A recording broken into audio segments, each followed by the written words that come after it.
Pag ho naman pinag-usapan natin, halimbawa, yung sinasabi po ninyo, libro, 'di ba? Kakulangan po sa libro. Yes. Halimbawa din po yung mga principal o maging guidance counselor sa issue po ng bullying. Yes. Yun ho Opo. ba pera ang kailangan o nandun lamang sa competence ng DepEd para sa hiring ng mga kinakailangan ng mga ah, taong ito? Parehas po. Sa totoo lang nakita natin sa data, sa principal, sa guidance counselor, sa ibang aspeto po. Kumbaga, ang vacancy po natin ng guidance counselor 4,460. Ang ibig sabihin po nun, meron tayong posisyon na nakalaan na may pondo pero hindi na-fill kasi kulang ng pagmamatsyag sa executive branch. Pagdating sa principal, nakita po natin yung 25,000 na schools na wala. Yung iba doon, may posisyon namang pwedeng Mhm. punuan at mag-appoint ng tao pero hindi na-appoint.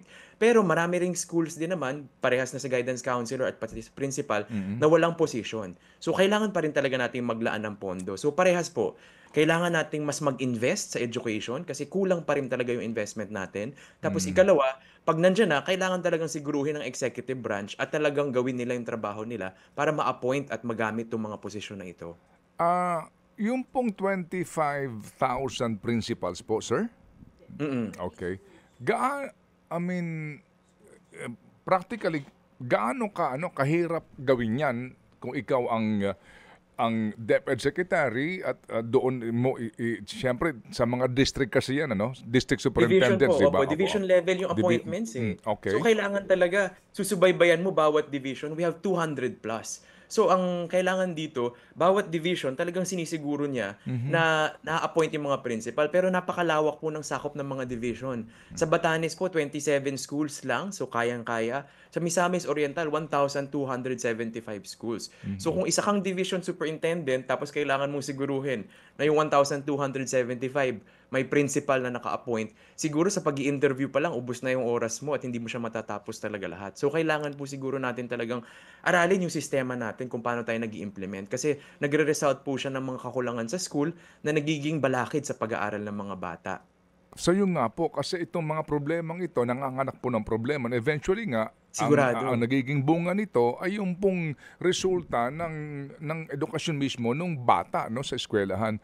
Ano ang Exactly po. oo, ano Tsaka sa hindi 'to nangyari overnight, Manong Ted. mm, Kasi mm. imagine niyo po, yung policy na 'to na pinag-uusapan po natin ng DepEd, 1997 policy pa po ito. Kaya ang sinasabi namin, halos 30 years na po pala natin siyang problema, pero bakit ngayon lang natin naiuungkat at nakikita? Kasi gano'n gano'n pong kahalaga sa lahat po ng pag-aaral, yung school principal, siya po talaga ang nagsisilbing taga-implement ng mga pagbabago para matuto ang mga bata. So kung walang principal, sabi ko nga, para kang isang orchestra na walang konduktor tapos kanya-kanya sila ng tugtog, paano mo sisiguruhin na maayos yung nangyayari?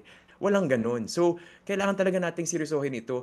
Marami pong problema sa DepEd at naintindihan natin yun, pero siguro yung prioritization natin ng mga uunahin, Mm. kasi yun yung pinakamahalaga para matuto ang mga bata. Kailangan may gano'n po siguro tayong pag-filter. Opo, so yung pong kakulangan sa principal, hindi ba rin po ito bunga din nung napakabagal na promotion system sa mga paaralan?